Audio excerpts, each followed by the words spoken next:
with us. You look at Atlanta. Well, they're entering a bit of a soft spot in their schedule, facing off guys against some of the lower-ranked teams in the league, and we'll see if they're able to take advantage and pad their win total. Well, hold on a minute here, Kevin. You've been around this league a while now, and you know there are no gimmies in this league. Even though the schedule looks soft and it looks like they're winnable games, every team can take you out to lunch if you don't pay attention to detail. Well, this is the NBA. I mean, every team's got talent, and if you don't take teams seriously, then you're in some trouble. So this is a stretch they have to take very seriously, and as long as they focus and play hard, I think they've got a chance to do well. A look at Atlanta's opening lineup. Millsap at power forward with Horford at center. Teague and Korver in the backcourt, and it's Carroll in at the 3 spot. Here's Millsap. Goes up and lays it nice and easy. Thunder head coach Scott Brooks really consistent with his message. It's all about defensive commitment and trusting your teammates at that end of the floor. Ibaka, no luck. Westbrook again. It's Teague. That's good from Horford on the assist by Teague. Horford's got 5. And their lead takes another little bump up. Boy, I tell you, they've got to be feeling better and better about this game. You talk about Scott Brooks' defensive focus. He played 11 years in the NBA as a 5'11" point guard, Steve. You'd better believe he had some toughness. Oh, he was nasty. He would pick you up full court, and you know, there was a great stat about him when he played. He went 5 consecutive seasons where he had more steals than turnovers, so shows you about Scott Brooks. Red hot right out of the gates. 4 for 4 shooting. And first time out of the game called for Oklahoma City. They defeated Indiana in their last game. I just love the rhythm they got into offensively. I mean, they really started to click from the outset, and it carried through the whole way. And that result was indeed impressive. They basically cruised all the way home.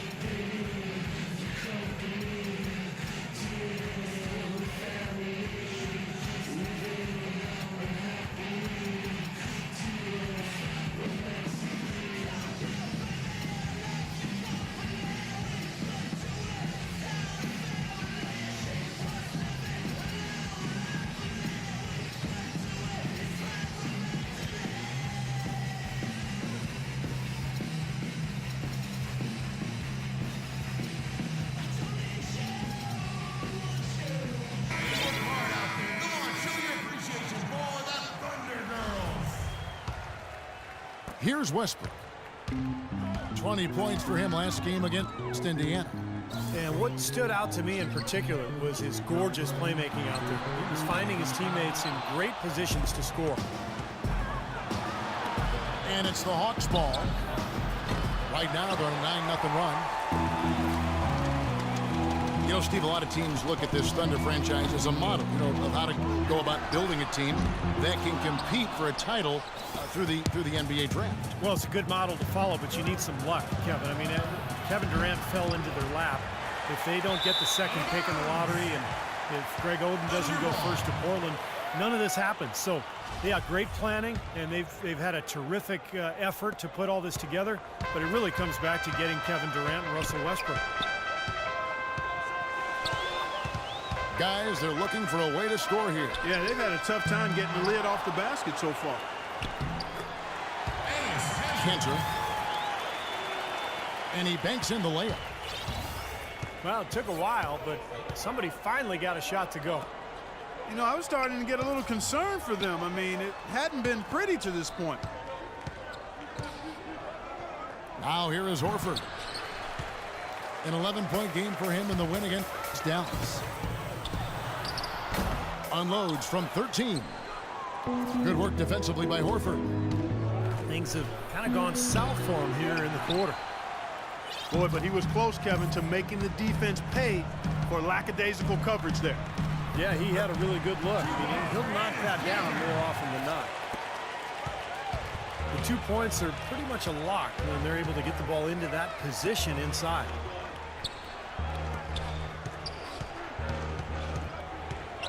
Teague against Westbrook. Over to the wing. The three from Korver. It's rebounded by Oklahoma City. Ibaka's got 3 rebounds so far in the game. They call him Serge Ibaka. Ibaka has led the league in total blocks for 4 straight seasons. I love that Ibaka. That fits. Now here is Horford. 5 points in the game. Into Millsap. A second chance effort. And he drops in the layup off the glass.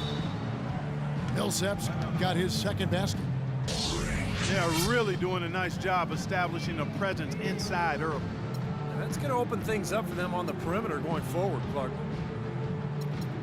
Now a timeout called by Oklahoma City. And Ibaka, also known as surge protector, devastating, soaring in from that weak side as always. Yeah, and Kevin, I think he's improved his defensive IQ as well. He's kind of learned when to jump, when to hold back, when to box out. And he's a terrific pick and roll defender as well because of his lateral quickness. He's able to stay with point guards on a switch. Really impressive. And the Thunder going with a whole new group out there. Ring shot on the way.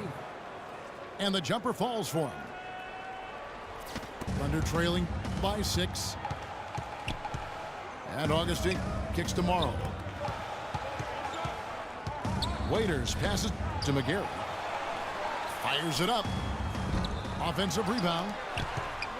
Pass to Collison. Lays it in without an inch of room around him. Collison's got his first basket of the night. Teague against Augustine. The drive-by shot. Boom, he jams it straight down. Boy, he threw out some punishment with that two-hand throwdown. Well, now's the time to do it. Keep attacking that rim. To the left wing. The three from Korver. Can't get it to go. And stolen by Horford. Lays it up and banks it in. Horford's got 7 points in the game. Those are the kind of nice inside looks they've gotten in the first half here. And I think they should really continue to work it down low, Clark. That's really going to free up the rest of their offense. And so the first quarter is in the books. Hawks lead by 8. And we'll be back with you for the start of the second quarter when we return. All right, the second quarter beginning in just a moment.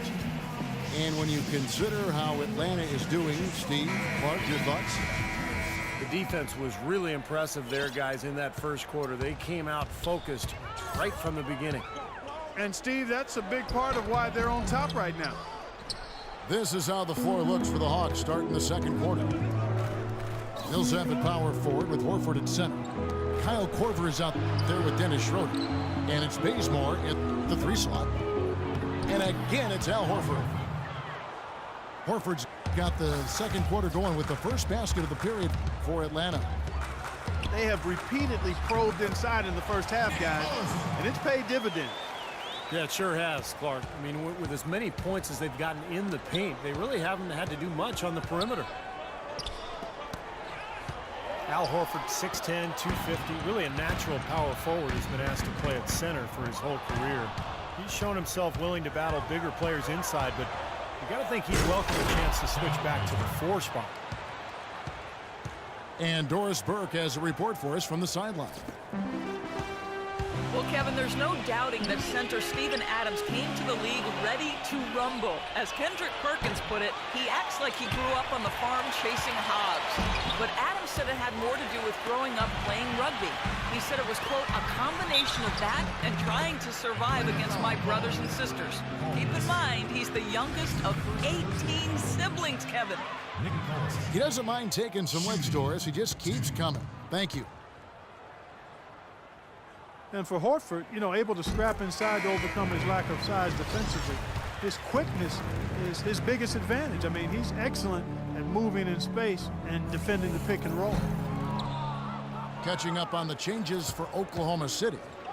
Serge Ibaka has checked in for McGarry. Kyle Singler comes in for Dion Waiters. And Russell Westbrook is subbed in for Augustine. Muscala, he's checked in for the Hawks. Mike Scott comes in for Paul Millsap. Here's talk about Horford's advantages playing center. Certainly his offensive skills among those advantages. Yeah, an excellent mid-range jump shooter and ball handler. He can face up, he can draw opposing bigs further out than they'd like, but he's also strong enough and quick enough to get past them and get to the rim. Enes Kanter's checked in for Oklahoma City. And the Hawks will go for a different look here. Al Horford, he's checked in for Muscala. Millsap comes in for Mike Scott. Tamari Carroll's checked in for Kent Bazemore. And it's Teagan for Dennis Schroeder. The feed tomorrow. And again, Oklahoma City, no good. Even against solid defense, he's still going to try to continue to make that shot. Yeah, no doubt. I mean, I wouldn't bet against him in that situation next time. Excellent ball movement there, guys. Yeah, I think that's what's keyed this run, Clark, because they're keeping the ball moving. The defense hasn't been able to set up. Boy, that's finishing the defense there. He made a good effort on that possession defensively and then closed it out with the rebound. Wasted no time on that one. Korver's got 6 points in the quarter. Now he's hit a pair of 3 balls in this quarter, so he's starting to find his range. And the call will be against Jeff Teague. That's his first foul. Well, the Thunder making a switch here. Roberson's checked in. Their offense seems completely out of sync here. They're on the wrong end of a big run. And then at the other end, it's been bucket after bucket after bucket, giving up a huge run here. Carroll dishes to Millsap. Outside Teague. 5 on the clock. And there's Millsap. That's good on the assist by Teague. 6 points for Paul Millsap. Another bucket adding to their lead. They've been the better team in every facet of the game. And to turn in this kind of performance in an opponent's building, that's really impressive. Russell Westbrook, maybe the most athletic and explosive point guard ever to play in the NBA. Some people would say, what about you? Well, you know, it's hard to say ever, but Russell Westbrook clearly plays with the kind of ferocity that I've not seen at the point guard position. The only guy that comes to mind is probably Derrick Rose prior to his injury. I think Westbrook's aggression, powering through contact, probably gives him the edge. I mean, he plays almost angry. A lot of torque. Yeah.